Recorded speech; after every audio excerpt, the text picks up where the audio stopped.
Behind my back, I have something I've never cooked before. Duck. Now for my point of reference, I'm getting into my James Peterson book because he has an orange glaze recipe in here that seems pretty hard to mess up. So I'm gonna follow the recipe but with a few adjustments. But first we're gonna try this Portuguese wine because that was definitely in the book. But it kinda tasted like an armpit.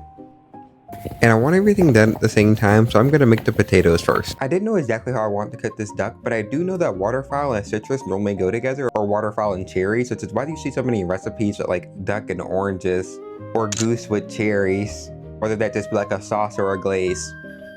Now getting the fondant potatoes together was honestly pretty quick, but I've never seen meat that looks so much like a chicken leg quarter except for a rabbit leg.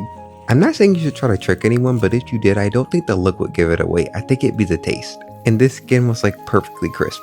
Now making the orange sauce was probably the fastest part of this entire meal. And I'm gonna give it a splash of vinegar.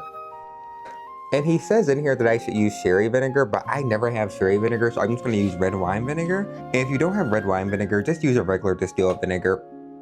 You wanna add a splash of acid of some kind to cut the richness and fatness.